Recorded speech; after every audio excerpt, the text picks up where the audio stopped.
Kalau yang pertama terkait bayat itu sebetulnya bukan ada di pesan persis, tapi di pendis.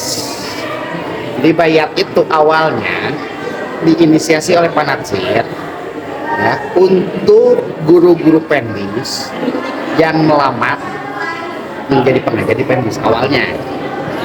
Namun pada gilirannya bayat itu akhirnya ke santri juga. Jadi peruntukan itu bukan untuk santri yang sudah lama di pesantren, tapi untuk santri baru. Itu. Kedua, saya masih mencari sebetulnya berkaitan dengan bayat ini sejak kapan ada di kita. Karena kalau kita lihat kan ihtifal ini kan beda-beda ya. Ada yang hari Sabtu, ada yang hari Kamis. Kan kalau di pesantren saya itu sampai ada pengibaran bendera tiap ihtifal itu. Ini kan unik kan. Sejak kapan gitu kan? Ini masih kita saya cari datanya. Tapi paling kalau teman-teman mau tahu butir bayat pertama itu ada di bunyi apa saja, itu ada di buku Gerakan Islam dan Modernis karangan Pak Deliarno. Covernya warna hitam, terbitan LP3S. Di sana ada dijelaskan berkaitan dengan butir-butir bayat. Sama, isinya sama dengan bayat hari ini. Bahwa santri itu harus taat kepada gurunya, santri tidak boleh berdusta dan sebagainya, itu ada di sana. Itu yang pertama berkaitan dengan bayat. Kedua, berkaitan dengan taskil RGUG. Sebetulnya taskil RGUG ini berbeda-beda, tapi rujukannya itu tetap Pajagalan ya. Makanya saya tadi kenapa saya tugaskan ke santri Pajagalan untuk mencari NANB sebelum Ustaz Nasruddin, itu paling otentik. Nah, kedua berkaitan dengan tulisan sejarah RGUG, mungkin tadi Bu Hafifah sudah menyampaikan, itu Ustaz Syerik sempat menulis. Dulu saya sempat meminta itu kepada ibunya Bu Hafifah, Bu Rokaya, tapi saya tidak diberikan. Nah, susunannya saya rasa sama ya, sama dalam artian gini, karena mungkin perkembangan zaman akhirnya susunan taskil ini berubah. Kalau di tempat saya ngajar di pesantren PSI 20 Ciparai, susunan taskil itu masih pakai bahasa Arab. Dari mulai Rais, Raisa, Kismud Dakwah, Kismud Tarbiyah, Kismud Tadi dan sebagainya. Tapi kan ke beberapa pesantren sudah mulai menggunakan bahasa Indonesia. Ada pengembangan minat dan bakat, ada apalah gitu ya. Nah, itu yang itu. Nah, makanya kalau misalkan mau menelusuri teman-teman, ya, saya sarankan pertama ke anak Pajagalan. Dulu saya sempat menugaskan santri RGUG Pajagalan angkat tiga angkatan setelah yang inilah. Ini kan angkatan sekarang, 3 angkatan sebelumnya sempat menugaskan untuk menelusuri itu berkaitan dengan NANB itu. Yang terakhir tadi apa? Debat Ustaz. Oh, debat. Oke, ini sebetulnya debat ini masih jadi tradisi kita, tapi tidak dilakukan secara terbuka.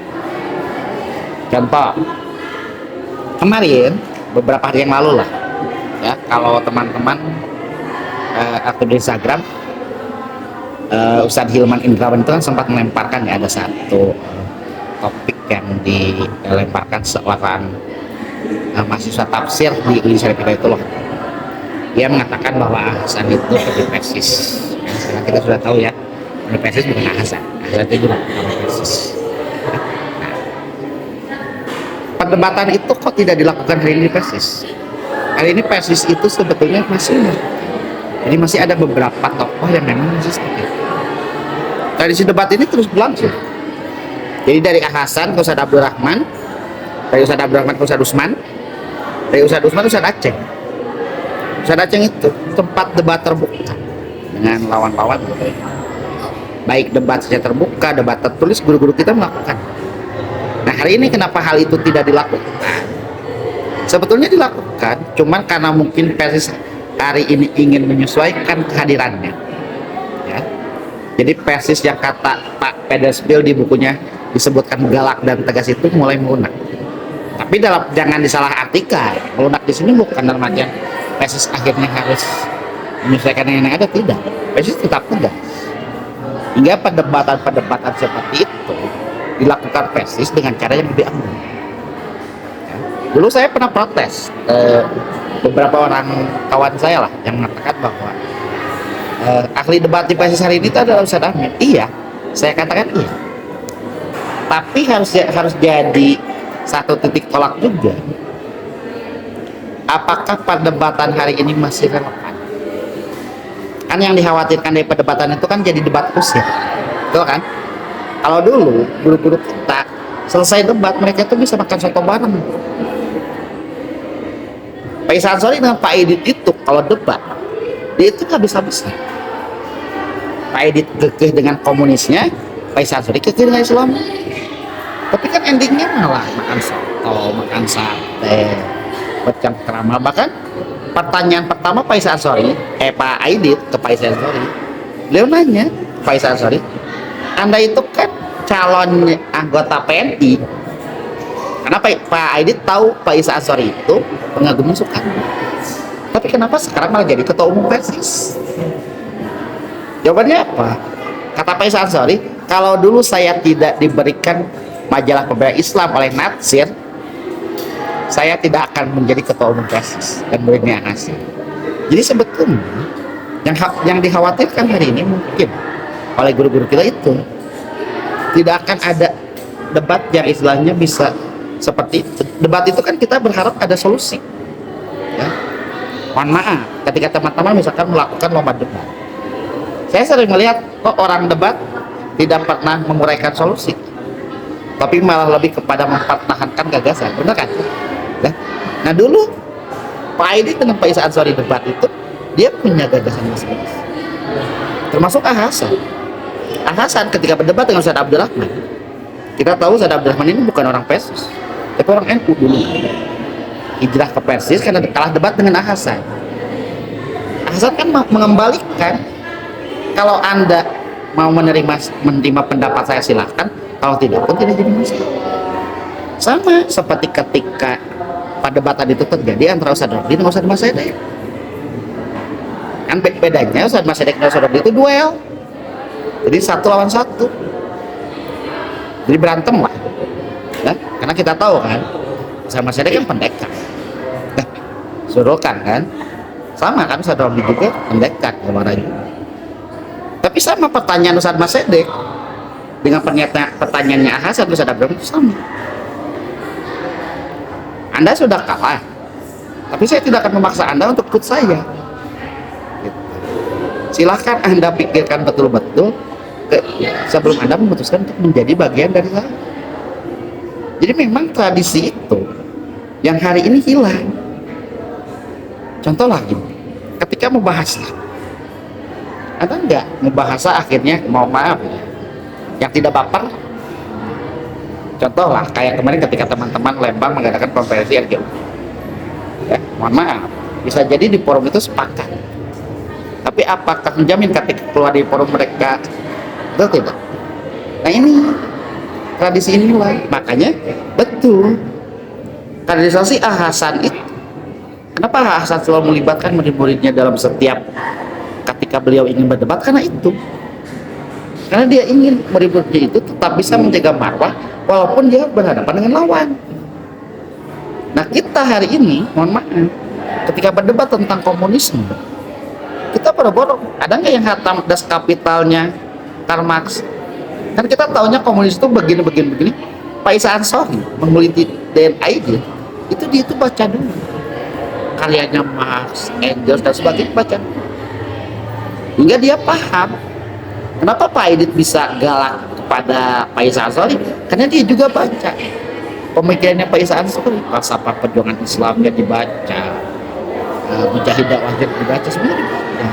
Nah generasi hari ini kalau debat, mohon maaf, kita kalau debat cari sumber di mana? Di Google kan, ya. Nah dulu itu guru-guru kita itu dari buku. Hingga akhirnya ketika selesai debat, karena mereka punya solusi masing-masing, debat itu tidak harus menghadirkan solusi yang sama. Walaupun si A dengan si B itu tetap pada posisinya pro dan kontra, itu tidak akan hilang. Makanya ketika mereka keluar senyum dengan itu, jadi kenapa gitu kan? Contoh sederhana seperti ini. Kalau ketika kemarin ada katakanlah dua perdebatan kan kemarin sempat ada akan ada perdebatan antara Ustadz Hidayat dan Ustadz Ahmad. Ya, kita mengingatkan berita itu. Sebetulnya kalau misalkan diterima itu kan jadi satu yang benar. Tapi kita juga memahami, saya memahami betul kenapa perdebat itu sampai tidak terjadi. Karena ya kita tidak akan ada semacam itu. Apakah nanti akan ada yang pihak yang benar betul loh? Bisa jadi Ustadz Amin loh, tapi Ustadz Adi. Nah ini sama gitu. Ini kan satu hal yang katakanlah pengulangan. Sejarah itu kan sesuatu yang berbeda, hanya beda orang. Contoh, ketika dulu Ustadz Usman Soleh mengisi ceramah di satu masjid yang ternyata masjid itu tidak jauh jaraknya dengan sekolah Al-Mutahharinya Jalaluddin Bahri. Kan Ustadz Usman jelas dengan siapa saja yang bersujudnya ke batu itu orang sesat. Orang Mutahharinya balas enggak? Tapi dia tahu gitu yang mendebat itu, yang berdakwah itu tokoh utama PSIS. Saya tadi lupa menjelaskan satu bahasa. Salah satu ketua RD Pak Jagal itu Jalaluddin Bahri. Dan coachnya itu pernah jadi ketua RD. Yang jadi musuhnya di Pajagalan Ustadz Dedeng Rosyidi dengan Ustadz Jalal Cikawi. Makanya Jalal Dirahmat kalau di bukunya dia tuh selalu banget, saya ini alumni PSIS. Dia juga belajar bagaimana pola kaderisasi PSIS, pada mana PSIS. Nah ini yang hari ini hilang dikit.